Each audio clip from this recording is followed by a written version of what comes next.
ਅਸੀਂ ਇਸ ਦੀਆਂ ਪਹਿਲੀਆਂ 18ਵੇਂ ਭਾਵ ਦੀਆਂ ਪਹਿਲੀਆਂ 8 ਆਇਤਾਂ ਨੂੰ ਪਹਿਲਾਂ ਦੇਖ। मैं पढ़ देने वास्ते। प्रोहतां दा हक। लेवी जो पुरोहित ਹਨ, ਬਲਕਿ ਲੇਵੀ ਦੇ ਕਬੀਲੇ ਨੂੰ ਇਜ਼ਰਾਈਲ ਦੇ ਬਾਕੀ ਕਬੀਲਿਆਂ ਨਾਲ ਕੋਈ ਧਰਤੀ ਦਾ ਹਿੱਸਾ ਜਾਂ ਹੋਰ ਜਾਇਦਾਦ ਆਪਣੀ ਕਰਕੇ ਨਹੀਂ ਦਿੱਤੀ ਗਈ ਹੈ। ਇਸ ਲਈ ਪ੍ਰਭੂ ਦੇ ਸਾਹਮਣੇ ਜੋ ਵੀ ਚੜਾਏ ਜਾਣ ਉਹ ਉਹਨਾਂ ਦੇ ਗੁਜ਼ਾਰੇ ਲਈ ਉਹਨਾਂ ਨੂੰ ਦਿੱਤੇ ਜਾਣ। ਇਹ ਉਹਨਾਂ ਪੁਰੋਹਿਤ ਹੋਣ ਦੇ ਨਾਤੇ ਹੱਕ ਹੈ। ਉਹਨਾਂ ਦੀ ਆਪਣੀ ਕੋਈ ਮਲਕੀਅਤ ਨਹੀਂ ਹੋਵੇਗਾ, ਸਗੋਂ ਪ੍ਰਭੂ ਦੀ ਉਹਨਾਂ ਨੂੰ ਦਿੱਤੀ ਪ੍ਰਤਿਗਿਆ ਅਨੁਸਾਰ ਉਹ ਆਪ ਹੀ ਉਹਨਾਂ ਦੀ ਮਲਕੀਅਤ ਹੈ।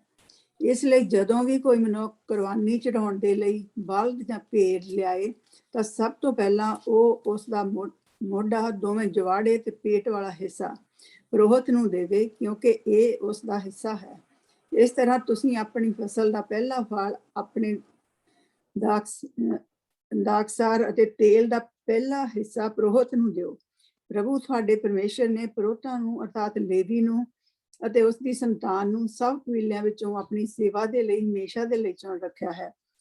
ਲੇਵੀ ਦੇ ਕਬੀਲੇ ਦਾ ਕੋਈ ਵੀ ਆਦਮੀ ਆਪਣੀ ਕਿਸੇ ਵੀ ਇਜ਼ਰਾਈਲੀ ਨਗਰ ਤੋਂ ਆ ਕੇ ਪ੍ਰਭੂ ਦੀ ਚੁਣੀ ਹੋਈ ਥਾਂ ਤੇ ਉੱਥੇ ਪਹਿਲਾਂ ਹੀ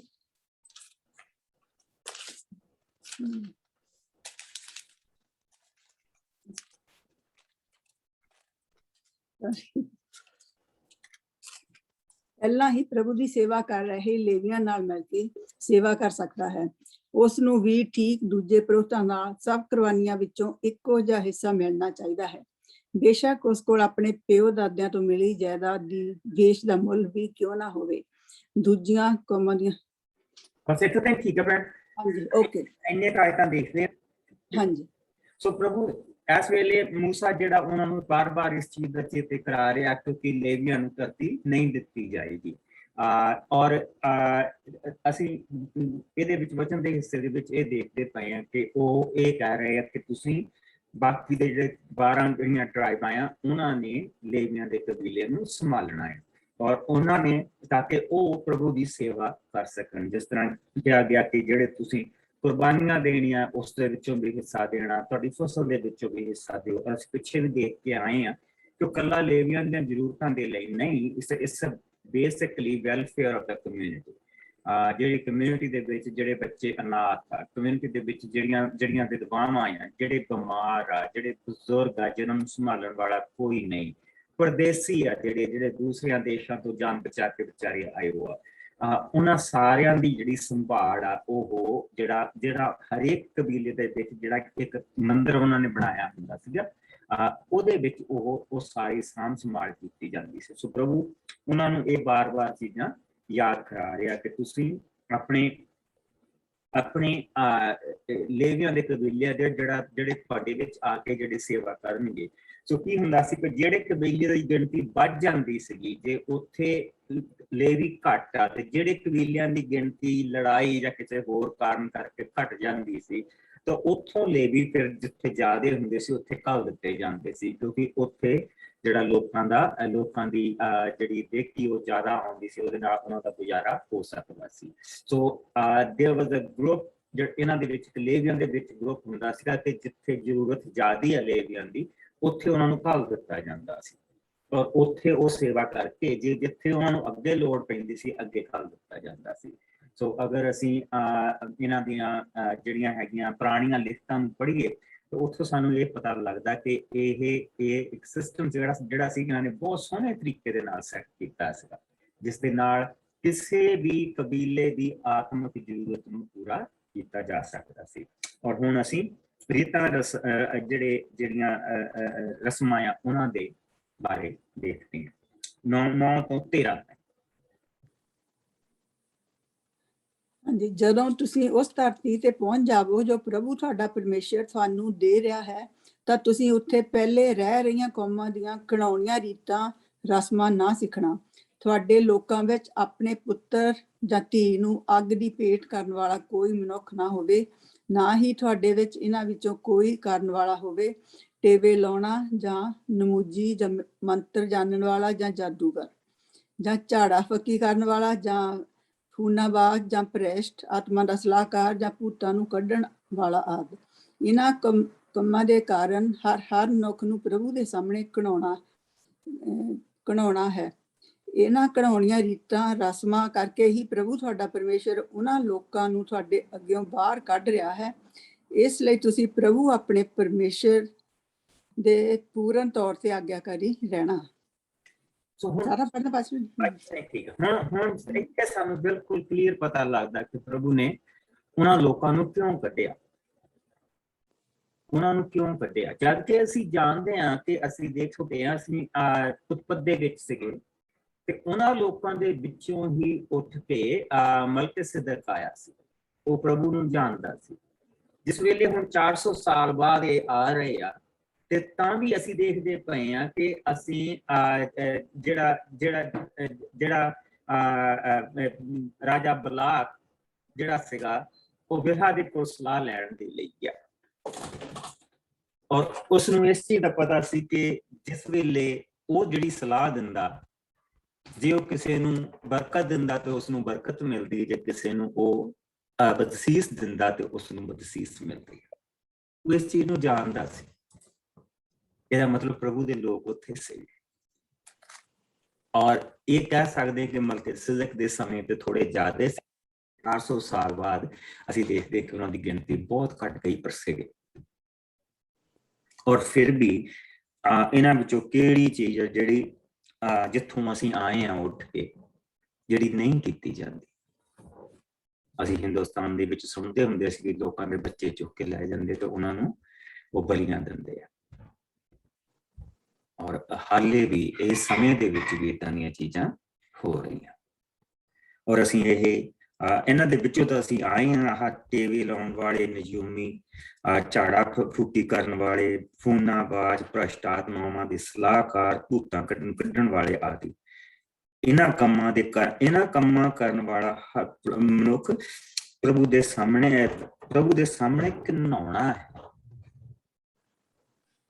ਕਿਉਂਕਿ ਇਹ ਬੁਰੀਆਂ ਆਤਮਾਵਾਂ ਦਾ ਦਿੱਤਾ ਹੋਇਆ ਗਿਆਨ। ਔਰ ਪ੍ਰਭੂ ਨੇ ਕਿੰਨੀ ਵਾਰ ਇਹਨਾਂ ਨੂੰ ਕਿਹਾ ਕਿ ਜਾਓ ਆਪਣੇ ਟੀਵੀ ਲਾਉਣ ਵਾਲੇ ਲੈ ਕੇ ਆਓ, ਜਾਓ ਜਿਹੜੇ ਤੁਸੀਂ ਦੇਖਦੇ ਸੀਗੇ, ਜਿਹੜੇ ਤੁਹਾਨੂੰ ਅੱਗੇ ਸਮਾਚਾਰ ਦਿੰਦੇ ਆ, ਉਹਨਾਂ ਨੂੰ ਲੈ ਕੇ ਆਓ। ਮੈਂ ਉਹਨਾਂ ਦੀ ਹਰ ਗੱਲ ਨੂੰ ਝੂਠੀ ਕਰੂੰਗਾ। ਮੰਗੋ ਉਹਨਾਂ ਤੋਂ ਬਰਕਤ, ਜਿਹੜੀ ਵੀ ਉਹ ਬਰਕਤ ਦੇਣਗੇ ਮੈਂ ਉਹਨੂੰ ਬਖਸ਼ੀਸ਼ ਚ ਬਦਲ ਦੂੰਗਾ। ਔਰ ਇਸੇ ਕਰਕੇ ਅਸੀਂ ਦੇਖਦੇ ਹਾਂ ਕਿ ਰਾਜਾ ਸਾਊਲ ਉਸ ਵੇਲੇ ਮੇਰੇ ਨਾਲ ਪਹਿਲੇ ਸੈਮੂਅਲ ਦੇ ਵਿੱਚ ਆ ਜਾਓ। ਪਹਿਲੇ ਸੈਮੂਅਲ ਦੇ ਵਿੱਚ ਅਸੀਂ ਦੇਖਦੇ ਹਾਂ ਇਸ ਜਿਹੜਾ ਰਾਜਾ ਸਾਊਲ ਜਿਹੜਾ ਸੀਗਾ ਉਹ ਜਾਦੂਗਰਨੀ ਦੇ ਕੋਲੋਂ ਸਲਾਹ ਲੈਣ ਦੇ ਲਈ ਗਿਆ, ਔਰ ਕਿਉਂਕਿ ਫਿਲਸਤੀਆਂ ਨੇ ਹਮਲਾ ਕਰ ਦਿੱਤਾ ਸੀ। 28ਵਾਂ ਭਾਗ ਪਹਿਲੇ ਸੈਮੂਅਲ ਦਾ 28ਵਾਂ ਭਾਗ, ਔਰ ਅਸੀਂ ਇਸ ਦੀਆਂ ਦੇਖਾਂਗੇ ਪਹਿਲੀਆਂ 15 ਆਇਤਾਂ ਪਹਿਲਾਂ ਦੇਖਦੇ। ਠਹਿਰੋ, ਕਿਸ ਤਰ੍ਹਾਂ ਦਾ ਲੱਗ ਰਿਹਾ? 14 ਆਇਤਾਂ ਪਹਿਲਾਂ ਦੇਖਦੇ। ਮੈਂ ਪੜ੍ਹਦੀ ਨਹੀਂ ਪਾਸਟਰ ਜੀ। ਪਹਿਲਾ ਸੈਮੂਅਲ ਇਹਦਾ 28ਵਾਂ ਪੜ੍ਹਨਾ, ਰਾਈਟ? ਜੀ। ਕੁਝ ਸਮੇਂ ਦੇ ਪਿੱਛੋਂ ਫਿਲਿਸਤੀ ਫਿਰ ਇਜ਼ਰਾਈਲੀਆਂ ਨਾਲ ਲੜਨ ਲਈ ਇਕੱਠੇ ਹੋਏ ਤਾਂ ਅਕੀਸ਼ ਰਾਜਾ ਨੇ ਦਾਊਦ ਨੂੰ ਕਿਹਾ, ਤੂੰ ਜਾਣਦਾ ਹੈ ਕਿ ਤੂੰ ਅਤੇ ਤੇਰੇ ਆਦਮੀ ਮੇਰੇ ਨਾਲ ਇਜ਼ਰਾਈਲੀਆਂ ਦੇ ਵਿਰੁੱਧ ਲੜਨ ਲਈ ਜਾਵੋਗੇ। ਦਾਊਦ ਨੇ ਉੱਤਰ ਦਿੱਤਾ, ਹਾਂ ਮੈਂ ਤੇਰਾ ਦਾਸ ਹਾਂ ਅਤੇ ਤੂੰ ਦੇਖੇਂਗਾ ਕਿ ਤੇਰਾ ਇਹ ਦਾਸ ਤੇਰੇ ਲਈ ਕਰਦਾ ਹੈ। ਆਕੀਸ਼ ਨੇ ਉੱਤਰ ਦਿੱਤਾ, ਠੀਕ ਹੈ, ਮੈਂ ਤੈਨੂੰ ਹਮੇਸ਼ਾ ਦੇ ਲਈ ਆਪਣਾ ਅੰਗ ਰੱਖਿਅਕ ਬਣਾਉਣਾ ਹਾਂ।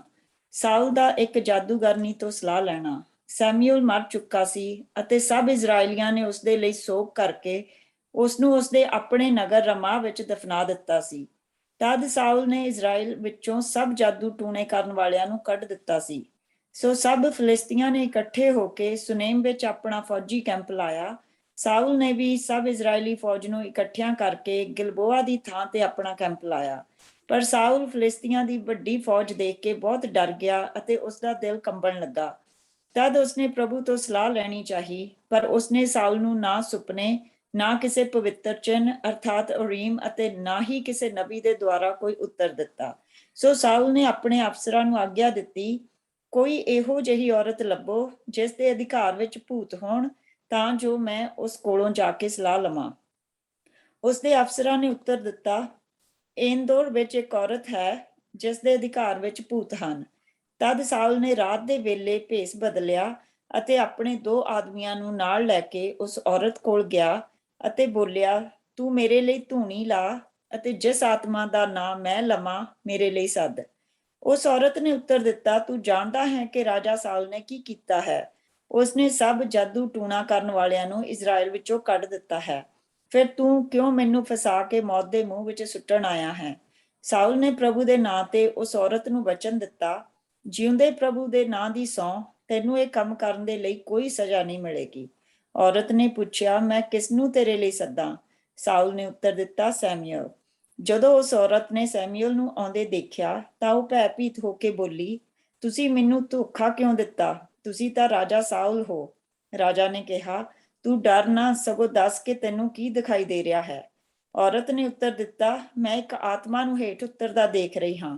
ਸਾਊਲ ਨੇ ਪੁੱਛਿਆ, ਉਹ ਕਿਸ ਤਰ੍ਹਾਂ ਲੱਗ ਰਹੀ ਹੈ? ਔਰਤ ਨੇ ਉੱਤਰ ਦਿੱਤਾ, ਇੱਕ ਬਜ਼ੁਰਗ ਦੀ ਤਰ੍ਹਾਂ ਹੈ ਜਿਸਨੇ ਚੋਗਾ ਪਹਿਨਿਆ ਹੋਇਆ ਹੈ। ਤਦ ਸਾਊਲ ਜਾਣ ਗਿਆ ਕਿ ਇਹ ਸੈਮੂਅਲ ਹੀ ਹੈ, ਇਸ ਲਈ ਉਸਨੇ ਧਰਤੀ ਤੇ ਮੂੰਹ ਭਾਰ ਹੋ ਕੇ ਪ੍ਰਣਾਮ ਕੀਤਾ। ਸੋ ਹੁਣ ਅਸੀਂ ਇੱਥੇ ਇਹ ਦੇਖਦੇ ਪਏ ਹਾਂ ਕਿ ਇੱਕ ਜਿਹੜਾ ਉਸਨੇ ਭਲਾ ਕੰਮ ਕੀਤਾ, ਲੇਕਿਨ ਜਿਸ ਤਰ੍ਹਾਂ ਕਿਹਾ ਜਾਂਦਾ ਕਿ ਵਿਨਾਸ਼ ਕਾਲੇ ਵਿਪਰੀਤ ਬੁੱਧੀ, ਜਦੋਂ ਇਨਸਾਨ ਦਾ ਵਿਨਾਸ਼ ਆਉਂਦਾ ਤੇ ਉਸਦੀ ਬੁੱਧੀ ਜਿਹੜੀ ਉਹ ਭ੍ਰਸ਼ਟ ਜਾਂਦੀ ਹੈ। ਇੱਕ ਪਾਸੇ ਉਸਨੇ ਸਾਰੇ ਦੇਸ਼ ਦੇ ਵਿੱਚੋਂ ਇਹਨਾਂ ਲੋਕਾਂ ਨੂੰ ਬਾਹਰ ਕੱਢਿਆ ਔਰ ਉਹ ਜਾਣਦਾ ਆ ਕਿ ਪ੍ਰਭੂ ਨੇ ਇਹ ਚੀਜ਼ ਕਹੀ ਹੋਆ ਤੇ ਇਹਨਾਂ ਦੇ ਨਾਲ ਤੁਸੀਂ ਕੋਈ ਆਪਣਾ ਰਿਸ਼ਤਾ ਨਹੀਂ ਰੱਖਣਾ। ਹੁਣ ਦੇਖੋ ਜਿਹੜੇ ਉਹਦੇ ਅਫਸਰ ਆ, ਉਹਨਾਂ ਨੂੰ ਹੁਣ ਦੇਖੋ, ਉਹਨਾਂ ਨੂੰ ਕਿੱਦਾਂ ਪਤਾ ਲੱਗ ਗਿਆ ਕਿ ਉੱਥੇ ਇੱਕ ਔਰਤ ਆ, ਕਿਉਂਕਿ ਉਹ ਆਪ ਜਾਂਦੇ ਆ, ਉਹਨਾਂ ਦਾ ਆਪ ਉਹਨਾਂ ਦੇ ਨਾਲ ਲੈਣਾ ਦੇਣਾ, ਉਹ ਆਪ ਉੱਥੋਂ ਜਾਦੂਗਰੀ ਟੇਬਲ ਲਵਾਉਣ ਜਾਂਦੇ, ਨਜੂਮ ਪੁਣਾ ਕਰਵਾਉਣ ਜਾਂਦੇ, ਤਾਂ ਉਹਨਾਂ ਨੂੰ ਪਤਾ ਹੈ। ਔਰ ਉਸ ਔਰਤ ਨੇ ਕਿਹਾ ਵੀ ਕਿ ਮੈਂ ਤੈਨੂੰ ਦੱਸਣਾ ਚਾਹੁੰਦੀ ਹਾਂ ਕਿ ਇਜ਼ਰਾਈਲ ਦੇ ਰਾਜੇ ਨੇ ਇਹ ਕੰਮ ਬੰਦ ਕੀਤਾ, ਤੂੰ ਮੈਨੂੰ ਫਸਾਉਣਾ ਚਾਹੁੰਦਾ। ਉਸਨੇ ਕਿਹਾ, ਪ੍ਰਭੂ ਦੇ ਸਹੁੰ ਕਿਹਦੀ ਦਿਖਾ ਰਿਹਾ? ਪ੍ਰਭੂ ਦੇ ਨਾਮ ਦੀ ਸਹੁੰ, ਜਿਉਂਦੇ ਪ੍ਰਭੂ ਦੀ ਸਹੁੰ, ਇਹਨੂੰ ਕੁਛ ਨਹੀਂ ਹੋਏਗਾ। ਯਾਨੀ ਕਿ ਉਸੇ ਜਿਉਂਦੇ ਪ੍ਰਭੂ ਨੇ ਮਨਾ ਕੀਤਾ ਆ ਤੇ ਉਹਦੇ ਨਾਮ ਦੀ ਸਹੁੰ ਖਾ ਕੇ ਇੱਕ ਜਾਦੂਗਰਨੀ ਨੂੰ ਬਚਾ ਲਿਆ। ਇੱਕ ਤੋਂ ਬਾਅਦ ਦੂਸਰਾ ਉੱਠਾ ਔਰ ਫਿਰ ਉਸਨੇ ਸੈਮੂਅਲ ਨੂੰ ਬੁਲਾਇਆ ਔਰ ਸੈਮੂਅਲ ਨੂੰ ਉਹ ਆਪਣੀ ਜੋ ਵੀ ਉਹਦੇ ਹੱਥਾਂ ਦੇ ਵਿੱਚ ਸੀ ਉਸ ਦੇ ਨਾਲ ਉਹ ਸੈਮੂਅਲ ਨੂੰ ਲੈ ਆਈ, ਉਸਦੀ ਆਤਮਾ ਨੂੰ ਬੁਲਾ ਲਿਆ ਹੀ ਵਾਪਸ। ਔਰ ਇੱਥੋਂ 2 ਚੀਜ਼ਾਂ ਪਤਾ ਲੱਗਦੀਆਂ ਕਿ ਮੌਤ ਤੋਂ ਬਾਅਦ, ਹੁਣ ਅਸੀਂ ਉਹ ਚੀਜ਼ ਦੇਖਣੀ ਕਿ ਮੌਤ ਤੋਂ ਬਾਅਦ ਇਨਸਾਨ ਕਿੱਥੇ ਹੁੰਦਾ। ਉਸਦੀ ਆਤਮਾ ਨੂੰ ਲੈ ਆਈ ਔਰ ਉਸਨੇ ਜਿਸਲੇ ਦੇਖਿਆ ਵੀ ਇਹ ਤਾਂ ਸੈਮੂਅਲ ਹੈ, ਇਹ ਤਾਂ ਲੱਗਦਾ ਇਹਦਾ ਯਹੂਦੀ ਲੱਗਦਾ, ਤਾਂ ਉਸਨੇ ਝੱਟ ਕਿਹਾ, ਤੂੰ ਰਾਜਾ ਸਾਊਲ ਨਾ, ਤੂੰ ਮੈਨੂੰ ਫਸਾਉਣ ਆਇਆ। ਉਸਨੇ ਕਿਹਾ, ਨਹੀਂ, ਮੈਂ ਤੈਨੂੰ ਫਸਾਉਣ ਨਹੀਂ ਆਇਆ, ਤੈਨੂੰ ਬੁਲਾ। ਸੋ ਜਦੋਂ ਸੈਮੂਅਲ ਆਇਆ ਤੇ ਉਸਨੇ ਜ਼ਮੀਨ ਦੇ ਉੱਤੇ ਮੱਥਾ ਟੇਕ ਕੇ ਉਹਨੂੰ ਪ੍ਰਣਾਮ ਕੀਤਾ। ਸੋ ਹਾਂ, ਅਸੀਂ ਅੱਗੇ ਦੇਖੀਏ। ਅਸੀਂ ਹੁਣ ਇਸ ਨੂੰ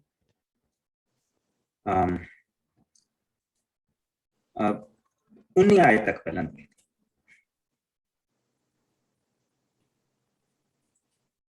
ਜੈਦਾ ਕਰੋ, ਪੜ੍ਹ ਦਿਓ ਚੈਪਟਰ ਸਾਰਾ। ਤੁਸੀਂ ਪੜ੍ਹ ਦਿਓ। ਓਕੇ ਜੀ। ਸੈਮੂਅਲ ਨੇ ਸਾਊਲ ਤੋਂ ਪੁੱਛਿਆ, ਤੂੰ ਮੈਨੂੰ ਕਿਉਂ ਦੁੱਖ ਦਿੱਤਾ ਹੈ?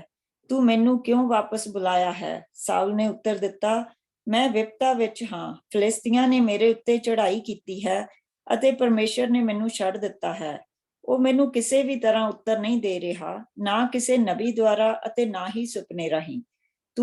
ਮੈਂ ਤੈਨੂੰ ਸੱਦਿਆ ਹੈ ਕਿ ਤੂੰ ਮੈਨੂੰ ਦੱਸ ਕਿ ਮੈਂ ਕੀ ਕਰਾਂ।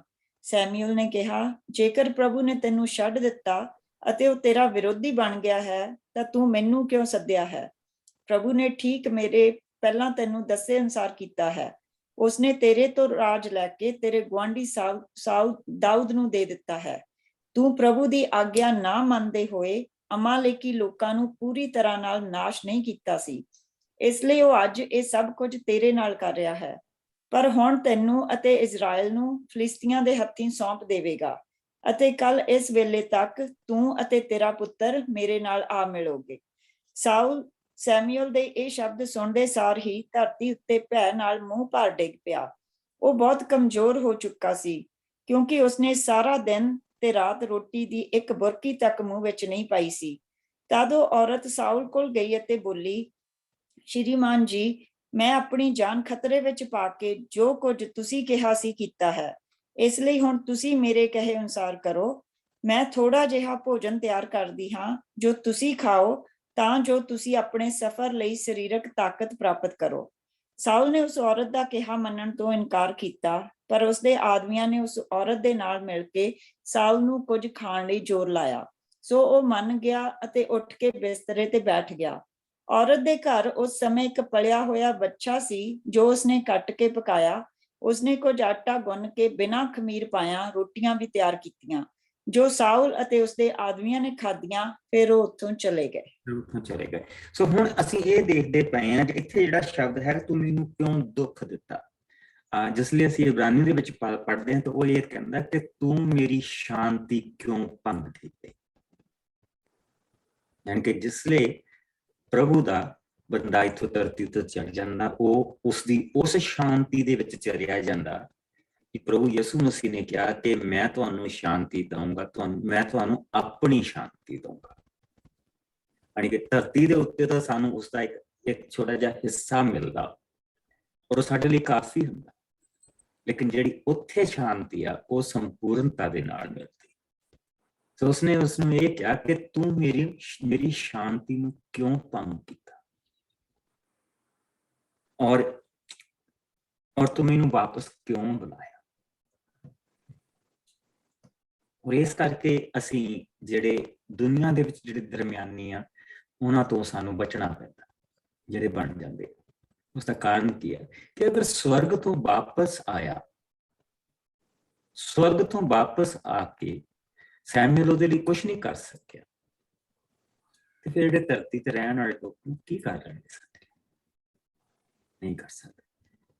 ਇਸ ਕਰਕੇ ਪ੍ਰਭੂ ਦੇ ਵੱਲ ਆਪਣਾ ਧਿਆਨ ਲਾ ਕੇ ਰੱਖੋ। ਸਾਡਾ ਇੱਕੋ ਹੀ ਦਰਮਿਆਨੀ ਆ, ਯਿਸੂ ਮਸੀਹ, ਔਰ ਉਹ ਜਿਉਂਦਾ, ਉਹ ਤਖਤ ਤੇ ਬੈਠਾ, ਉਹ ਸਾਡਾ ਰਾਜਾ ਵੀ ਆ, ਉਹ ਸਾਡਾ ਦਰਮਿਆਨੀ ਵੀ ਆ। ਸੋ ਉਸਨੇ ਕਿਹਾ ਕਿ ਮੈਨੂੰ ਕੋਈ ਕੁਛ ਨਹੀਂ ਦੱਸ ਰਿਹਾ, ਨਾ ਮੈਨੂੰ ਸੁਪਨੇ ਦੇ ਰਾਹੀਂ ਪ੍ਰਭੂ ਦਾ ਪਤਾ ਲੱਗਦਾ ਪਿਆ ਕੀ ਕਹਿ ਰਿਹਾ, ਨਾ ਮੈਨੂੰ ਜਿਹੜਾ ਹਾਈ ਪ੍ਰੀਸਟ ਆ ਉਸਦੇ ਰਾਹੀਂ ਕੁਛ ਪਤਾ ਲੱਗਦਾ ਪਿਆ, ਨਾ ਮੈਨੂੰ ਕਿਸੇ ਵੀ ਤਰੀਕੇ ਨਾਲ ਪ੍ਰਭੂ ਮੈਨੂੰ ਜਵਾਬ ਨਹੀਂ ਦੇ ਰਿਹਾ। ਤਾਂ ਉਸਨੇ ਕਿਹਾ ਜੇ ਤੈਨੂੰ ਪ੍ਰਭੂ ਜਵਾਬ ਨਹੀਂ ਦੇ ਰਿਹਾ ਤੇ ਮੈਂ ਕੀ ਕਰ ਸਕਦਾ? ਜਿੱਦਾਂ ਮੈਂ ਕਹਿੰਦਾ ਤੈਨੂੰ ਕਿਹਾ ਸੀ ਕਿ ਉਸਨੇ ਤੇਰਾ ਰਾਜ ਲੈ ਕੇ ਤੇਰੇ ਗੁਆਂਢੀ ਨੂੰ ਦੇ ਦਿੱਤਾ। ਨਾ ਹੁਣ ਦੇਖੋ ਪ੍ਰਭੂ ਦੀ ਵਿਜ਼ਡਮ। ਜੇ ਦਾਊਦ ਇਜ਼ਰਾਈਲ ਦੇ ਵਿੱਚ ਹੁੰਦਾ ਕਿਤੇ ਤੇ ਇਹਨੇ ਦਾਊਦ ਨੂੰ ਮਰਵਾ ਦੇਣਾ, ਇਹਨੇ ਉਸੇ ਵੇਲੇ ਦਾਊਦ ਨੂੰ ਮਰਵਾ ਦੇਣਾ ਸੀ। ਲੇਕਿਨ ਦਾਊਦ ਜਿਹੜਾ ਪ੍ਰਭੂ ਨੇ ਉਹਨਾਂ ਹੀ ਫਿਲਿਸਤੀਆਂ ਦੇ ਵਿੱਚ ਉਹਨੂੰ ਪਹੁੰਚਾਇਆ, ਪਿੱਛੇ ਉਹਨਾਂ ਹੀ ਫਿਲਿਸਤੀਆਂ ਦੀ ਰਾਖੀ ਦੇ ਵਿੱਚ ਦਾਊਦ ਨੂੰ ਬਿਠਾਇਆ ਕਿ ਉੱਥੇ ਤੱਕ ਪਹੁੰਚ ਨਾ ਸਕੇ, ਜਾਂ ਇਹਦਾ ਕੋਈ ਘੱਲਿਆ ਜਿਹੜਾ ਸੈਨਾਪਤੀ ਆ, ਜਿੰਨੇ ਵੀ ਇਹਦੇ ਹੈਗੇ ਆ ਚਹੇਤੇ, ਜਾਂ ਬਿਨਯਾਮਿਨ ਦੇ ਕਬੀਲੇ ਚੋਂ ਜਿੰਨੇ ਕਿ ਇਹਦੇ ਚਹੇਤੇ, ਕਿਉਂਕਿ ਬਿਨਯਾਮਿਨ ਦੇ ਕਬੀਲੇ ਦੇ ਵਿੱਚੋਂ ਸੀ ਨਾ ਇਹ, ਜਿੰਨੇ ਕਿ ਇਹਦੇ ਚਹੇਤੇ ਆ, ਉਹ ਦਾਊਦ ਨੂੰ ਕੋਈ ਨੁਕਸਾਨ ਨਾ ਪਹੁੰਚਾਉਣ। ਜੇ ਪਹੁੰਚਾਉਣ ਦੀ ਕੋਸ਼ਿਸ਼ ਕਰਨ ਤਾਂ ਰਸਤੇ ਦੇ ਵਿੱਚ ਮਾਰੇ ਜਾਣ। ਜਿਨ੍ਹਾਂ ਨੇ ਹਮਲਾ ਬੋਲਿਆ ਉਹਨਾਂ ਉਹੀ ਦਾਊਦ ਦੀ ਸੰਭਾਲ ਕਰ ਔਰ ਉੱਥੇ ਦੇ ਰਾਜੇ ਦਾ ਉਹ ਅੰਗ ਰੱਖਿਆ ਹੈ ਕਿ ਨਹੀਂ ਅਜੀਬ ਜੀ। ਸੋ ਪ੍ਰਭੂ ਨੇ ਜਿਸ ਨੂੰ ਬਚਾਉਣਾ ਇੱਥੇ ਦੇਖਦੇ ਪਏ ਆ ਉਸ ਨੂੰ ਬਚਾ ਰਿਹਾ ਔਰ ਜਿਸ ਨੇ ਜਿਹੜਾ ਆਪਣੇ ਪਾਪ ਦੇ ਵਿੱਚ ਥਾੜੀ ਦੇ ਵਿੱਚ ਭਰੀ ਜਾ ਰਿਹਾ ਇੱਕ ਤੋਂ ਬਾਅਦ ਦੂਜਾ ਪਾਪ ਔਰ ਜਿਹੜੀਆਂ ਉਸਨੇ ਇੱਕ ਦੋ ਪ੍ਰਭੂ ਦੇ ਲਈ ਬਰਕਤਾਂ ਕੀਤੀਆਂ ਵੀ ਸੀ ਹੁਣ ਉਹਨਾਂ ਨੂੰ ਵੀ ਉਹ ਬਾਹਰ ਸੁੱਟੀ ਜਾ ਰਿਹਾ। ਪ੍ਰਭੂ ਦੇ ਲਈ ਉਸਨੇ ਇਹ ਬਰਕਤ ਕੀਤੀ ਸੀ ਕਿ ਉਸਨੇ ਸਾਰੇ ਹਾਈ ਪਲੇਸਿਸ ਜਿਹੜੇ ਸੀ ਉਹ ਢਾਹ ਦਿੱਤੇ ਸੀਗੇ। ਜਿਹੜੀਆਂ ਯਹੂਦੀਆਂ ਨੇ ਵੀ ਮੱਠੀਆਂ ਮਸੀਤਾਂ ਬਣਾ ਕੇ ਜਿਹੜਾ ਕਰਦੇ ਸੀਗੇ ਇਸ ਤਰ੍ਹਾਂ ਦੇ ਕੰਮ ਉਹਨਾਂ ਨੂੰ ਕੱਢ ਦਿੱਤਾ ਸੀਗਾ, ਜਿਸ ਦੇ ਨਾਲ ਪ੍ਰਭੂ ਇਹ ਤੋਂ ਬਹੁਤ ਖੁਸ਼ ਸੀ ਕਿ ਤੂੰ ਸ਼ੁੱਧਤਾ ਲੈ ਕੇ ਆਇਆ। ਔਰ ਹੁਣ ਦੇਖੋ ਆਖਰੀ ਦਿਨਾਂ 'ਚ ਕੀ ਕਰਦਾ। ਆਖਰੀ ਦਿਨਾਂ ਦੇ ਵਿੱਚ ਉਸਨੇ ਉਹ ਸਾਰੇ ਕੰਮ ਕਰਨੇ ਸ਼ੁਰੂ ਕਰ ਦਿੱਤੇ। ਸੋ ਅਸੀਂ ਇਹ ਦੇਖਿਆ ਹੈਗਾ ਕਿ ਕਿਸ ਤਰ੍ਹਾਂ ਇਹ ਜਿਹੜਾ ਆਪਾਂ ਪੜ੍ਹ ਕੇ ਹਟੇ ਹਾਂ 18ਵੇਂ ਪਾਠ ਦੇ ਵਿੱਚੋਂ ਜਿਹੜਾ 9 ਤੋਂ ਲੈ ਕੇ 13 ਤੱਕ ਪੜ੍ਹ ਕੇ ਹਟੇ ਹਾਂ ਉਸ ਦਾ ਅਸੀਂ ਦੂਸਰੇ ਪਾਸੇ ਦੇਖਿਆ ਕਿ ਇਹ ਨਾ ਕੋਈ ਕਹਿ ਦੇਵੇ ਕਿ ਜੀ ਇਹ ਚੀਜ਼ਾਂ ਹੁੰਦੀਆਂ ਹੀ ਨਹੀਂ, ਇਹਨਾਂ 'ਚ ਕੁਛ ਨਹੀਂ ਹੈਗਾ ਪਰ ਉਹ ਸਾਡੀ ਭਲਾਈ ਨਹੀਂ ਕਰ ਸਕਦਾ। ਉਹ 'ਚ ਭਲਾਈ ਪੈਦਾ ਹੈਗੀਆਂ ਆ ਯੈਸ, ਗਿਆਨ ਉਹ ਹੈਗਾ ਯੈਸ। ਕੀ ਕਿਸੇ ਉਸਨੇ ਆਮ ਬੰਦੇ ਨੂੰ ਬੁਲਾਇਆ ਵਾਪਸ? ਨਹੀਂ। ਜਿਸ ਦੇ ਨਾਮ ਤੇ 2 ਪੁਸਤਕਾਂ ਆ ਬਾਈਬਲ ਦੇ ਵਿੱਚ ਫਸਟ ਸੈਮੂਅਲ ਤੇ ਸੈਕੰਡ ਸੈਮੂਅਲ, ਉਸ ਨੂੰ ਵਾਪਸ ਬੁਲਾਇਆ ਜਿਸ ਨੂੰ ਬਚਪਨ ਤੋਂ ਪ੍ਰਭੂ ਨੇ ਚੁਣ ਲਿਆ ਸੀ ਔਰ ਵੱਖਰਾ ਕਰ ਲਿਆ ਸੀ ਆਪਣੇ ਲਈ, ਜਿਸ ਨੂੰ ਉਸ ਥਾਂ ਦੇ ਹਾਈ ਪ੍ਰੀਸਟ ਤੋਂ ਉਸਨੇ ਬਦਲ ਕੇ ਸੈਮੂਅਲ ਨੂੰ ਉਹ ਜਗ੍ਹਾ ਦਿੱਤੀ ਸੀ। ਉਸ ਸੈਮੂਅਲ ਨੂੰ ਬੁਲਾਇਆ ਉਸ ਜਾਦੂਗਰ ਨੇ ਔਰ ਇਹ ਡਿਗੇ ਹੋਏ ਫਰਿਸ਼ਤਿਆਂ ਦਾ ਗਿਆਨ। ਸੋ ਪ੍ਰਭੂ ਨੇ ਇਹ ਸਾਰੀਆਂ ਚੀਜ਼ਾਂ ਉਹਨਾਂ ਨੂੰ ਕਰਨ ਤੋਂ ਮਨਾ ਕੀਤੀਆਂ। ਕਿਉਂ ਉਹ ਲੋਕ ਇਹ ਸਾਰੀਆਂ ਚੀਜ਼ਾਂ ਕਰਦੇ ਪਏ? ਕਿਉਂਕਿ ਇਹ ਸਾਰੀਆਂ ਚੀਜ਼ਾਂ ਜਿਹੜੀਆਂ ਹੈਗੀਆਂ ਉਹ ਇੱਕ ਦੂਜੇ ਨੂੰ ਨੁਕਸਾਨ ਪਹੁੰਚਾਉਣ ਦੇ ਲਈ ਜਾਂਦੇ ਸੀ, ਬਰਕਤ ਦੇਣ ਦੇ ਲਈ ਘੱਟ ਕਰਦੇ ਸੀ। ਸੋ ਆਓ ਹੁਣ ਅਸੀਂ ਆਪਣੇ ਮੇਨ ਹਿੱਸੇ ਤੇ ਹੁਣ ਅਸੀਂ ਪਹੁੰਚੇ ਹਾਂ। 14 ਆਇਤ ਤੋਂ ਲੈ ਕੇ ਆਓ ਅਸੀਂ ਇਸ ਚੈਪਟਰ ਦੇ ਖਤਮ ਕਰ ਦਈਏ। 8 ਆਇਤਾਂ ਹੋਰ ਆ, 22 ਆਇਤ। ਮੈਂ ਪੜ੍ਹ ਦਿੰਦੀ ਵਾਸੀ। ਨਵੀਆਂ ਨੂੰ ਘੱਲਣ ਸੰਬੰਧੀ ਪ੍ਰਤਿਗਿਆ। ਇਹ ਸਭ ਕੌਮਾਂ ਜਿਨ੍ਹਾਂ ਨੂੰ ਤੁਸੀਂ ਕੱਢਣ ਵਾਲੇ ਹੋ ਨਮੂਜੀਆਂ ਤੇ ਟੇਵੇ ਲਾਉਣ ਵਾਲਿਆਂ ਦੀ ਸੁਣਦੇ ਹਨ, ਪਰ ਪ੍ਰਭੂ ਤੁਹਾਡਾ ਪਰਮੇਸ਼ਰ ਤੁਹਾਨੂੰ ਇਸ ਤਰ੍ਹਾਂ ਨਹੀਂ ਕਰਨ ਦੇਵੇਗਾ।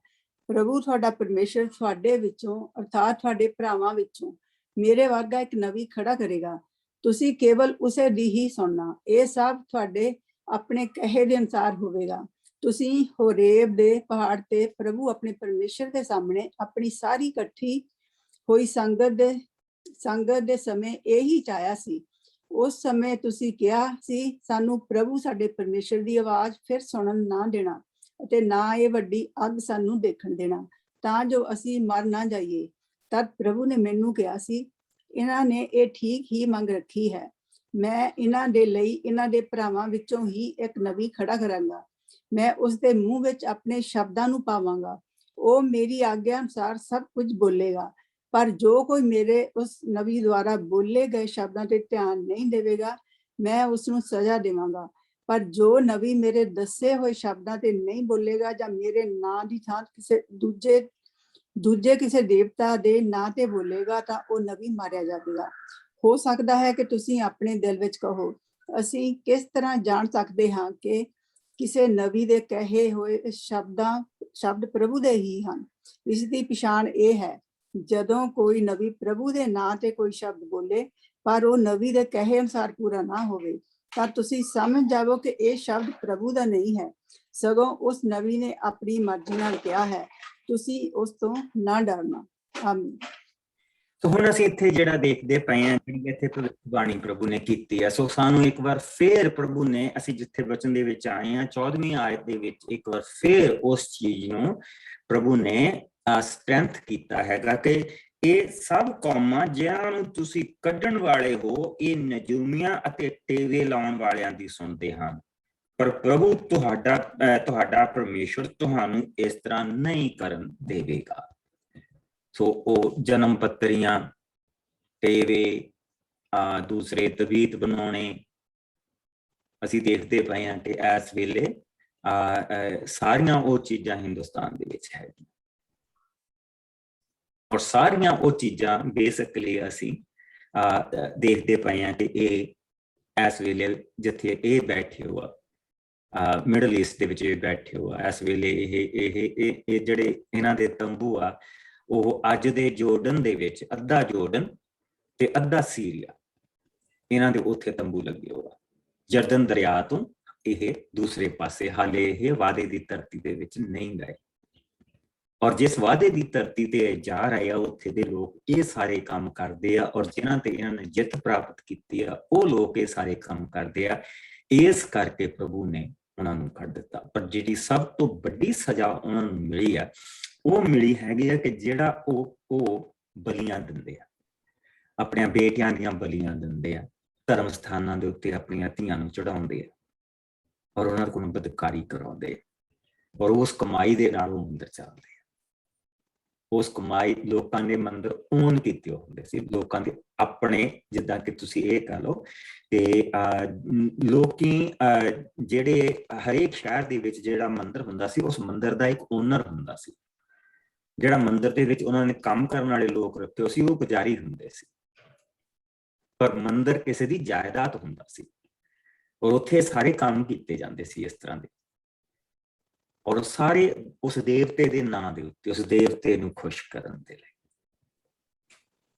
ਇਹ ਸਾਰੇ ਕੰਮ ਕੀਤੇ ਜਾਂਦੇ ਸੀ। ਔਰ ਇੱਕ ਕਮਾਈ, ਵੱਡੀ ਕਮਾਈ ਦਾ ਸਾਧਨ ਸੀ, ਛੋਟੀ ਕਮਾਈ ਦਾ ਨਹੀਂ, ਵੱਡੀ ਕਮਾਈ ਦਾ ਸਾਧਨ ਸੀ। ਸੋ ਪ੍ਰਭੂ ਨੇ ਇਹਨਾਂ ਕੋਲ ਵੀ ਨਵੀ ਆਪਣੇ ਕੱਲੇ ਆ, ਪ੍ਰਭੂ ਨੇ ਇਹਨਾਂ ਨੂੰ ਵੀ ਇਹਨਾਂ ਰਸਤਿਆਂ ਤੋਂ ਮੁੜਨ ਦੇ ਲਈ ਕਿਹਾ, ਲੇਕਿਨ 400 ਸਾਲ ਤੱਕ ਨਹੀਂ। ਅਗਰ ਕਨਾਨ ਤੋਂ ਲਾਇਆ ਹਿਸਾਬ ਕਿਤਾਬ ਲਾਇਆ ਜਾਵੇ ਤਾਂ ਆਲਮੋਸਟ 900 ਸਾਲ ਬਣ ਜਾਂਦਾ, ਜਿਸ ਵੇਲੇ ਨੋਹਾ ਨੇ ਉਹਨਾਂ ਨੂੰ ਇਹ ਕੰਮ ਉਸਨੂੰ ਬਦਸੀਸ ਦਿੱਤੀ ਸੀ। ਸੋ ਨੋਹਾ ਦੀ ਬਦਸੀਸ ਵੀ ਪੂਰੀ ਹੋਈ ਜੋ ਉਸਨੇ ਕਨਾਨ ਨੂੰ ਦਿੱਤੀ ਹੈ, ਔਰ ਉਸ ਦੇ ਨਾਲ ਨਾਲ ਜਿਹੜੇ ਇਹਨਾਂ ਦੇ ਕੰਮ ਆ ਉਹ ਸੋਨੇ ਦੇ ਉੱਤੇ ਹੋਰ ਸੁਹਾਗਾ। ਸੋ ਅਸੀਂ ਉਹਨਾਂ ਚੀਜ਼ਾਂ ਨੂੰ ਦੇਖਦੇ ਹਾਂ। ਸੋ 15ਵੀਂ ਆਇਤ ਵਿੱਚ ਜਿਸ ਲਈ ਆਉਂਦੇ ਆ ਤਾਂ ਅਸੀਂ ਇਸ ਆਇਤ ਨੂੰ ਬਾਰ-ਬਾਰ ਲੋਕ ਜਿਹੜੇ ਆ ਉਹ ਪੁੱਛਦੇ ਪਏ ਆ, ਜਿਸ ਲਈ ਅਸੀਂ ਨਵੇਂ ਨਿਯਮ ਦੇ ਵਿੱਚ ਕੀ ਆਉਣ ਵਾਲਾ ਨਬੀ, ਕੀ ਆਉਣ ਵਾਲਾ ਨਬੀ ਹੈ, ਕਿਉਂਕਿ ਇੱਥੇ ਮੂਸਾ ਨੇ ਕਿਹਾ ਸੀ ਕਿ ਪ੍ਰਭੂ ਤੁਹਾਡਾ ਪਰਮੇਸ਼ਰ ਤੁਹਾਡੇ ਵਿੱਚੋਂ ਅਰਥਾਤ ਤੁਹਾਡੇ ਭਰਾਵਾਂ ਦੇ ਵਿੱਚੋਂ ਮੇਰੇ ਵਰਗਾ ਇੱਕ ਨਬੀ ਖੜਾ ਕਰੇਗਾ, ਤੁਸੀਂ ਕੇਵਲ ਉਸਦੀ ਹੀ ਸੁਣਨਾ, ਤੁਸੀਂ ਕੇਵਲ ਉਸਦੀ ਹੀ ਸੁਣਨਾ।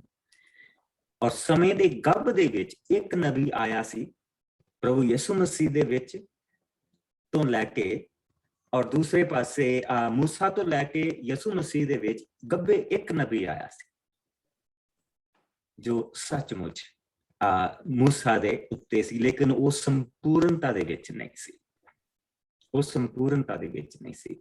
ਸੋ ਉਸਨੇ ਕਿਹਾ ਤੁਸੀਂ ਉਸਦੀ ਸੁਣਨਾ, ਇਹ ਸਭ ਤੁਹਾਡੇ ਆਪਣੇ ਕਹੇ ਅਨੁਸਾਰ ਹੋਵੇਗਾ ਕਿ ਤੁਸੀਂ ਹਰੋ ਪਹਾੜ ਤੇ ਪ੍ਰਭੂ ਆਪਣੇ ਪਰਮੇਸ਼ਰ ਦੇ ਸਾਹਮਣੇ ਆਪਣੀ ਸਾਰੀ ਇਕੱਠੀ ਹੋਈ ਸੰਗਤ ਦੇ ਸਮੇਂ ਇਹ ਚਾਹਿਆ ਸੀ ਤੇ ਉਸ ਸਮੇਂ ਇਹ ਕਿਹਾ ਸੀ ਕਿ ਸਾਨੂੰ ਪ੍ਰਭੂ ਸਾਡੇ ਪਰਮੇਸ਼ਰ ਦੀ ਆਵਾਜ਼ ਫਿਰ ਨਾ ਸੁਣਨ ਦੇਣਾ ਅਤੇ ਨਾ ਹੀ ਵੱਡੀ ਅੱਗ ਸਾਨੂੰ ਦੇਖਣ ਦੇਣਾ ਤਾਂ ਜੋ ਅਸੀਂ ਮੰਨਣਾ ਚਾਹੀਏ।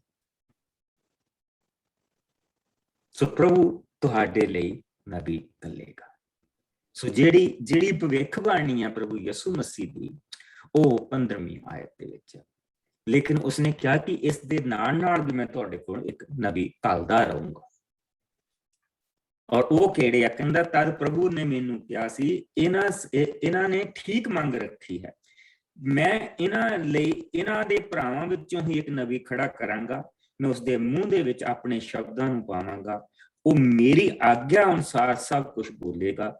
ਪਰ ਜੋ ਕੋਈ ਉਸ ਨਬੀ ਦੇ ਦੁਆਰਾ ਬੋਲੇ ਗਏ ਸ਼ਬਦਾਂ ਤੇ ਧਿਆਨ ਨਹੀਂ ਦੇਵੇਗਾ ਤਾਂ ਮੈਂ ਉਸਨੂੰ ਸਜ਼ਾ ਦੇਵਾਂਗਾ। ਪਰ ਨਬੀ ਦੇ ਦੱਸੇ ਹੋਏ ਸ਼ਬਦਾਂ ਤੇ ਪਰ ਜੋ ਨਬੀ ਮੇਰੇ ਦੱਸੇ ਹੋਏ ਸ਼ਬਦਾਂ ਤੇ ਨਹੀਂ ਬੋਲੇਗਾ ਜਾਂ ਮੇਰੇ ਨਾਂ ਦੀ ਥਾਂ ਕਿਸੇ ਦੇਵਤੇ ਦੇ ਨਾਂ ਥਾਂ ਬੋਲੇਗਾ ਤਾਂ ਉਹ ਨਬੀ ਮਾਰਿਆ ਜਾ ਸਕਦਾ ਹੈ। ਸੋ ਪ੍ਰਭੂ ਨੇ ਉਸ ਆਉਣ ਵਾਲੇ ਨਬੀ ਬਾਰੇ ਵੀ ਦੱਸਿਆ, ਲੇਕਿਨ ਉਸ ਦੇ ਵਿੱਚ ਜਿਹੜੇ ਪ੍ਰਭੂ ਨੇ ਉਹਨਾਂ ਨੂੰ ਨਬੂਵਤ ਦੇਣੀ ਉਸ ਦੇ ਬਾਰੇ ਵੀ ਦੱਸਿਆ। ਸੋ ਜਿੱਦਾਂ ਹੀ ਅਸੀਂ ਇਹਨਾਂ ਯਸ਼ੂਆ ਦੀ ਪੁਸਤਕ ਨੂੰ ਖਤਮ ਕਰਨਾ ਹੈਗਾ, ਅਸੀਂ ਗਾਂ ਨਿਆਈ ਵੀ ਆਉਂਦੇ ਦੇਖਣੇ ਆ, ਨਬੀ ਵੀ ਆਉਂਦੇ ਦੇਖਣੇ। ਠੀਕ, ਰਾਜਿਆਂ ਦੀਆਂ ਪੋਥੀਆਂ ਦੇ ਵਿੱਚ ਅਸੀਂ ਬਹੁਤ ਨਬੀ ਦੇਖਣੇ ਜਿਹੜੇ ਆਏ ਔਰ ਜਿਹੜੇ ਉਸ ਆਉਣ ਵਾਲੇ ਦੇ ਬਾਰੇ ਦੱਸਦੇ ਰਹੇ ਆ ਕਿ ਆਉਣ ਵਾਲਾ ਪ੍ਰਭੂ ਦੇ ਵੱਲ ਇਸ਼ਾਰਾ ਕਰਦਾ ਰਿਹਾ। ਨਬੀ ਜਿਹੜੇ ਗੱਭੇ ਆਏ ਉਹਨਾਂ ਸਾਰਿਆਂ ਨੇ ਪ੍ਰਭੂ ਯਿਸੂ ਮਸੀਹ ਦੇ ਆਉਣ ਦੇ ਲਈ ਕੁਛ ਨਾ ਕੁਛ ਜ਼ਰੂਰ ਕਿਹਾ। ਉਸ ਨਬੀ ਜੋ ਮੂਸਾ ਵਰਗਾ ਨਬੀ। ਸੋ ਹੁਣ ਬੇਸਿਕਲੀ ਅਸੀਂ ਦੇਖਦੇ ਪਏ ਕਿ ਮੂਸਾ ਤਾਂ ਜਿਸ ਲਈ ਆਇਆ ਸੀਗਾ, ਉਸਨੇ ਆਪਣੇ ਜ਼ੋਰ ਦੇ ਨਾਲ ਉੱਥੇ ਕੋਸ਼ਿਸ਼ ਕੀਤੀ ਸੀ ਕਿ ਮੈਂ ਲੋਕਾਂ ਨੂੰ ਆਜ਼ਾਦ ਕਰਾ ਲਵਾਂ। ਉਸਨੇ ਇੱਕ ਮਿਸਰੀ ਮਾਰ ਵੀ ਦਿੱਤਾ ਸੀਗਾ, ਫਿਰ ਉਸਨੂੰ ਦੌੜਨਾ ਪਿਆ ਸੀ। ਤਾਂ ਉਹਨਾਂ ਦੇ ਲਈ ਤਾਂ ਮੂਸਾ ਜਾ ਚੁੱਕਾ ਸੀ, ਔਰ ਮੂਸਾ ਤਾਂ ਸਭ ਕੁਛ ਪੜ੍ਹਿਆ ਲਿਖਿਆ ਵੀ, ਜਿੰਨੀ ਵੀ ਪੜ੍ਹਾਈ ਮੂਸਾ ਦੀ ਹੋਈ ਸੀਗੀ ਉਹ ਤਾਂ ਬੇਸਿਕਲੀ ਉਹਨਾਂ ਦੇਵਤਿਆਂ ਦੇ ਬਾਰੇ ਸੀ ਜਿਹੜੇ ਉੱਥੇ ਦੇ ਸੀਗੇ।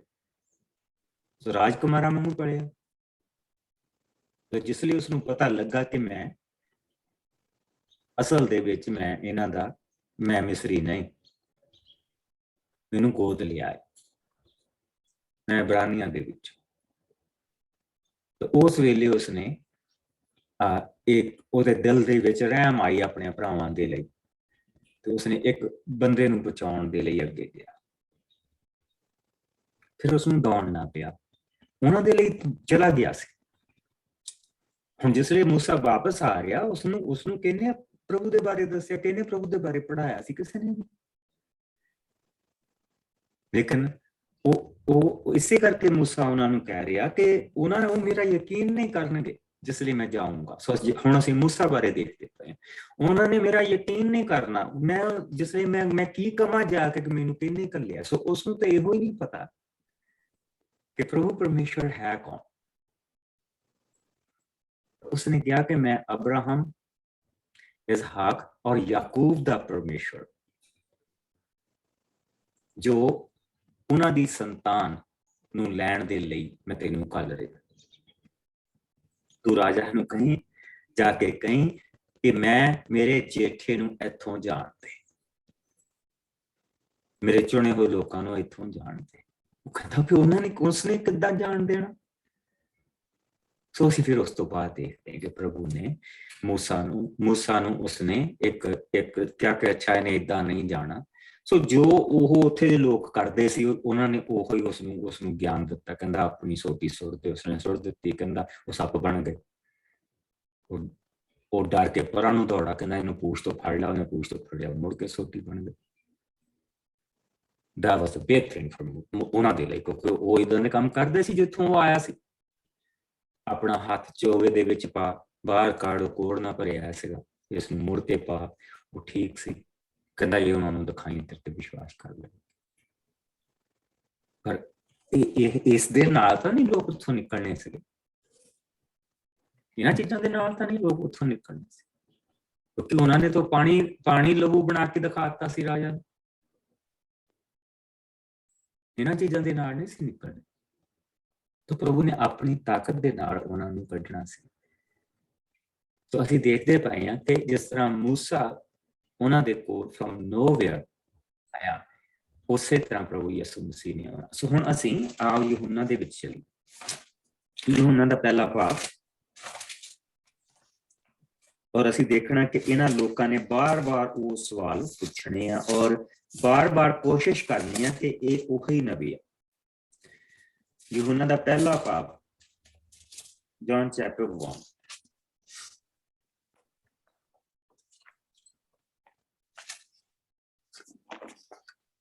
ਔਰ ਅਸੀਂ ਇਸ ਨੂੰ 19 ਆਇਤ ਤੋਂ ਦੇਖਾਂਗੇ। 19 ਆਇਤ ਤੋਂ ਅਸੀਂ ਦੇਖਾਂਗੇ ਇਸ ਨੂੰ 34 ਆਇਤ ਤੱਕ।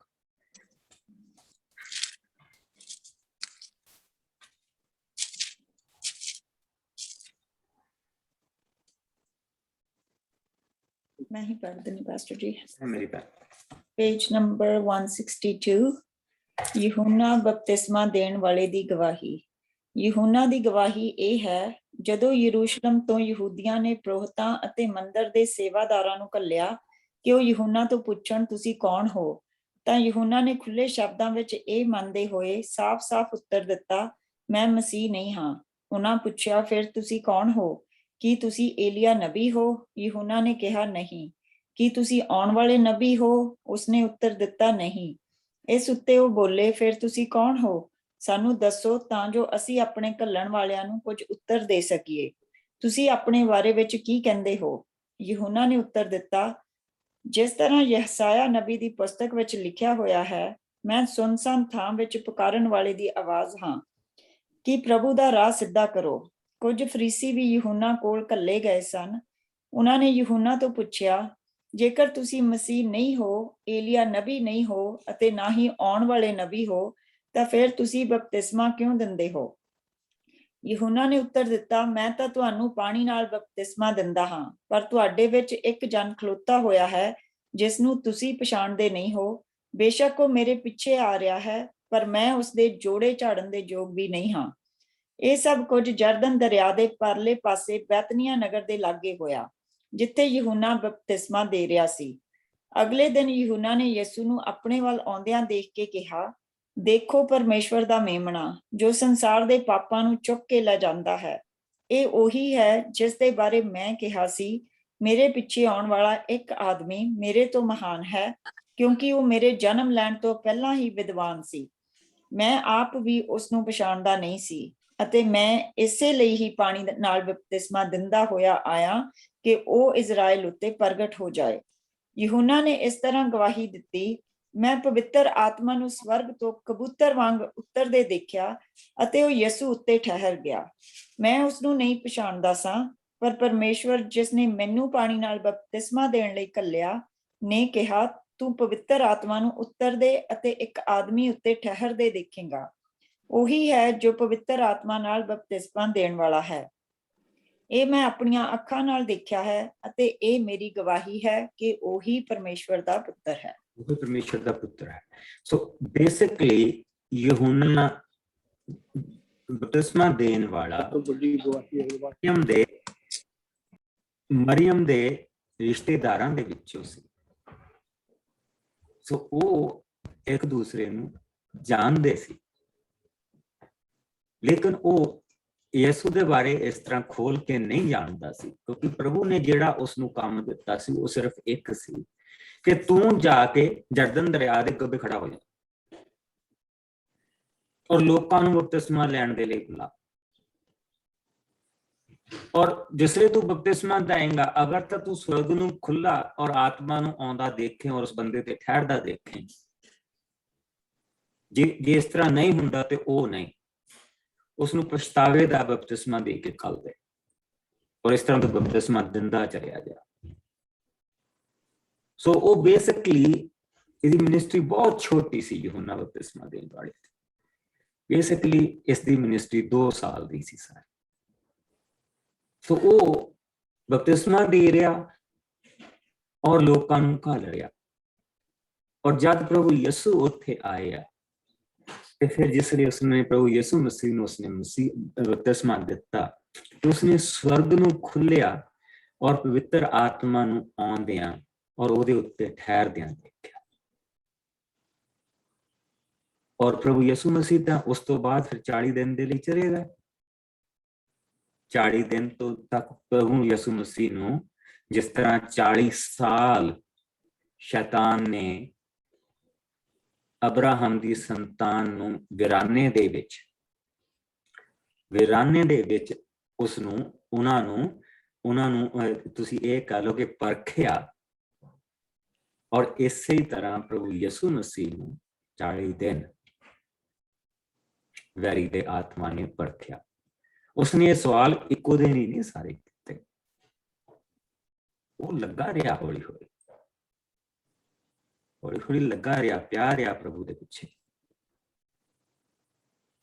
ਔਰ ਜਿਹੜੀਆਂ ਉਹ ਆਇਤਾਂ ਆ ਕਿ ਤੂੰ ਇਜ਼ਰਾਈਲ ਦਾ ਰਾਜਾ ਬਣ ਜਾ, ਮੈਂ ਤੈਨੂੰ ਰਾਜਾ ਬਣਾ ਦਿੰਦਾ, ਬਹੁਤ ਸਾਰੀਆਂ ਆਇਤਾਂ ਐਸੀਆਂ ਜਿਹੜੀਆਂ ਅੱਗੇ ਪਿੱਛੇ ਆ, ਲੇਕਿਨ ਉਹ 40 ਦਿਨ ਤੱਕ ਪਰਖਿਆ। ਪਰ ਪ੍ਰਭੂ ਯਿਸੂ ਮਸੀਹ ਕਿਸੇ ਵੀ ਉਸ ਦੀ ਗੱਲ ਦੇ ਵਿੱਚ ਨਹੀਂ ਆਏ। ਔਰ ਇੱਥੇ ਜਿਸਲੇ ਹੁਣ ਉਹ ਆਏ ਆ, ਹੁਣ ਇਹ ਆਮ ਬੰਦੇ ਨਹੀਂ ਗਏ, ਇਹਨਾਂ ਨੂੰ ਘੱਲਿਆ ਗਿਆ ਆ। ਇਹਨਾਂ ਨੂੰ ਸੈਨਹੇਡਰਨ ਜਿਹੜੇ 72 ਬਜ਼ੁਰਗ ਆ, ਜਿਹੜੇ ਉੱਥੇ ਕਰੀਮ ਆਫ ਦਾ ਕ੍ਰੌਪ, ਜਿਹੜੇ ਹਰ ਇੱਕ ਕਬੀਲੇ ਦੇ ਵਿੱਚੋਂ 12 ਚੁਣੇ ਹੋਆ ਉਹਨਾਂ ਨੇ, 6 ਚੁਣੇ ਹੋਆ ਔਰ 72 ਦੀ ਗਿਣਤੀ। ਔਰ ਉਹ ਜਿਹੜੇ ਆ ਉਹ ਉੱਥੇ ਬੈਠੇ ਹੋ ਆ, ਜਿਹੜੇ ਕਈ ਉਹਨਾਂ ਵਿੱਚੋਂ ਕਈ ਉੱਥੇ ਯੂਨੀਵਰਸਿਟੀਆਂ ਚਲਾ ਰਹੇ ਆ, ਉਹਨਾਂ ਵਿੱਚੋਂ ਕਈ ਜਿਹੜੇ ਹੈਗੇ ਆ ਉਹ ਬਾਕੀ ਦੇ ਜਿਹੜੇ ਕੰਮ ਮੰਦਰਾਂ ਨੂੰ ਸੰਭਾਲਦੇ ਪਏ ਆ, ਮੰਦਿਰ ਨੂੰ ਸੰਭਾਲਦੇ ਪਏ ਆ, ਬਾਕੀ ਜਿੰਨੇ ਵਰਸ਼ਿਪ ਦੇ ਜਗ੍ਹਾਵਾਂ ਆ ਉਹਨਾਂ ਨੂੰ ਸੰਭਾਲਦੇ ਪਏ। ਉਹਨਾਂ ਨੇ ਇਹਨਾਂ ਲੋਕਾਂ ਨੂੰ ਯਹੂਨਾ ਦੇ ਕੋਲ ਘੱਲਿਆ। ਉਹ ਸਵਾਲ ਉਸਨੇ ਦੇਖੋ ਉਹਨਾਂ ਦੇ ਕਿੰਨੇ ਫੋਕਸਡ ਆ।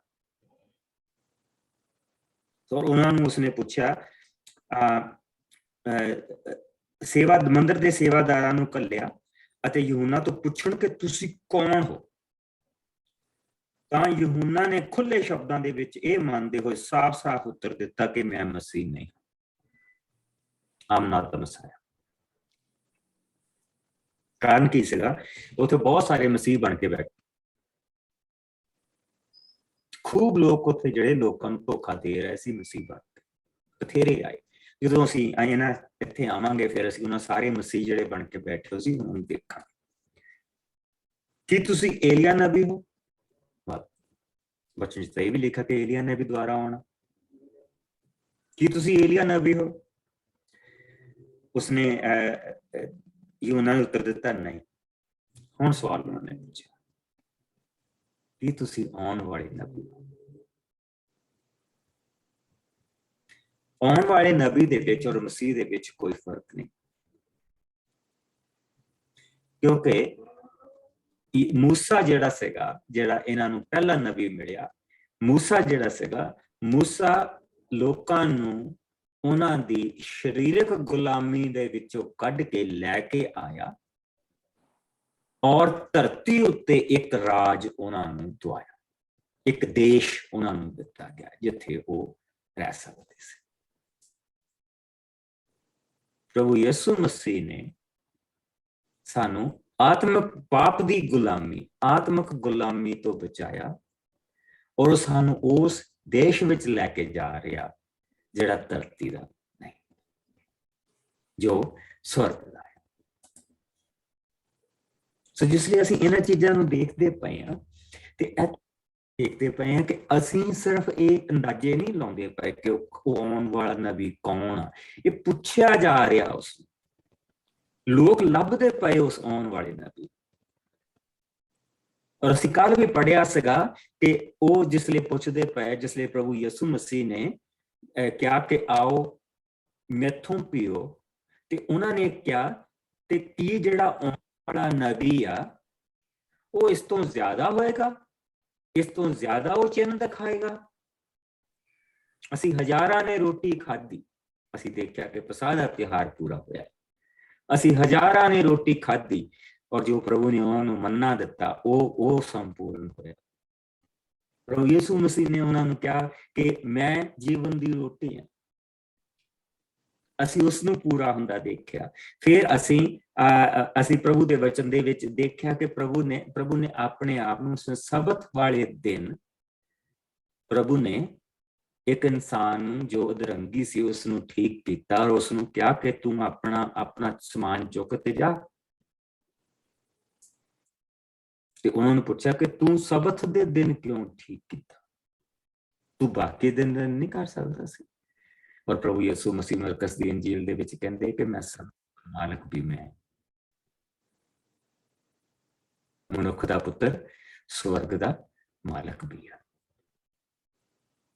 ਸੋ ਉਹ ਚੀਜ਼ ਲੋਕ ਸੁਣਦੇ ਪਏ ਆ, ਉਹ ਚੀਜ਼ ਲੋਕ ਦੇਖਦੇ ਪਏ ਆ ਕਿ ਪੂਰੀ ਹੁੰਦੀ ਪਈ ਆ।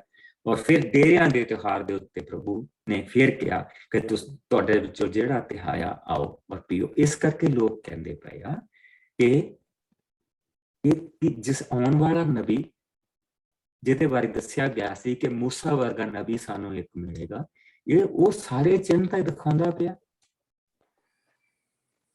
ਕੀ ਹੁਣ ਸਾਡੇ ਵਿੱਚ ਕੀ ਕੋਈ ਕਸਰ ਰਹਿ ਗਈ ਆ? ਔਰ ਬਹੁਤ ਸਾਰੇ ਲੋਕਾਂ ਨੇ ਪ੍ਰਭੂ ਯਿਸੂ ਮਸੀਹ ਤੇ ਭਰੋਸਾ ਕੀਤਾ। ਬਹੁਤ ਸਾਰੇ ਲੋਕਾਂ ਨੇ ਪ੍ਰਭੂ ਯਿਸੂ ਮਸੀਹ ਦੇ ਵਿੱਚ ਭਰੋਸਾ ਕੀਤਾ। मूसा ने चिन्ह दिखाए, यसू ने चिन्ह दिखाए। मूसा दे कहे ते प्रभु ने रोटी दी, यसू दे कहे ते प्रभु ने रोटी दी। मूसा नूं असीं देखते पे हैं कि वो अपने लोकां नूं उत्थों लैके अगवाई दे विच वो लैके आ रहा और उन्हां नूं एक नवे रस्ते ते लैके जा रहा। और इसी तरह प्रभु यीशु मसीह भी जो रोमन दे मारे हुए लोग सीगे उन्हां दे विच एक नवी आशा भरदे कि जिथे तुसीं बैठे हैं, ये वादे की धरती ने, असली वादे की धरती जो है वो तुहानूं मैं दूंगा, उसका वादा तुहानूं मैं दूंगा। कम टू मी, आओ भार ते बोझ दे थल्ले दबे हुए लोगों मेरे कोल आओ, मैं तुहानूं भराऊंगा। तो असीं वो सारियां चीज़ां जो परछाइयां जो मूसा दे विच परछाइयां आ, यसू मसीह दे विच सारियां असलीतां है, असल। सो असीं प्रभु दे वचन दे विचों इन्हां चीज़ां नूं देखिया और जिद्दां जिद्दां असीं अगे वधदे जाना असीं इन्हां चीज़ां नूं देखते जाना। God bless you all। कल नूं आपां 19वें भाव दे विच आवांगे और असीं फिर इस नूं अगे लैके जावांगे। लड़ा प्यारे प्रभु तेरा बहुत शुक्र करदे हां अज दे समय दे लई, तू सानूं बहुत बरकत दित्ती। असीं देखिया कि किस तरह प्रभु जी आउण वाला नबी जिस दी तलाश दे विच लोग बैठे हो सी, जिसदा इंतजार करदे सी, उन्हां नूं पता सी कि साडे कोल मंदिर आ, साडे कोल देश आ, साडे कोल सब कुछ आ, दित्ती हुई जमीन आ, पर लोकां नूं पता लग गया सी कि सब नूं पता लग चुका सी कि ये असल नहीं। और उस आने वाले नबी दे विच की असर होएगा, सब दी नजर उसके उत्ते लगी सी। प्रभु जी तेरा असीं शुक्र करते हैं कि जिन्हां लोकां ने तैनूं पहलां स्वीकार किया, अज असीं उन्हां दियां देशां दे विच बैठे और सचमुच असीं प्रभु जी वो दुध और शहद दी नदियां इत्थे देख सकते। प्यारे प्रभु असीं तेरा शुक्र करते हैं कि सानू देर नाल पर सानू असीं भी तेरे कोल आए, तेरे चुनाव दे करके तेरे कोल आए, तू सानू भी अपनी बरकत दित्ती। प्रभु यीशु असीं तेरी हजूरी दे विचों ओही आराम, ओही प्रभु जी तेरी शांति और नजदीकी मंगदे हां। साडियां अखां नूं प्रभु जी अखां दे उत्ते भी रहम करके असीं और कन्नां उत्ते भी तेरी आवाज सुनी।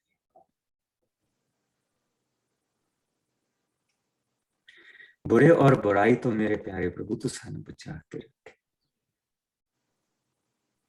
और अपनी नजदीकी दे विच बना के रखे। साडियां दुआवां नूं सुनी और अपने घर तो पूरियां करे। शुक्रगुजारियां नूं सुनी जी, ओदे अनुसार सानू बरकत। ये सब कुछ असीं प्रभु यीशु मसीह दे मिठे और प्यारे नाम दे विच मंगदे हां और सारे भैन भरा कहण प्लस कल नूं मिलांगे और कल नूं आपां 19वें भाव तो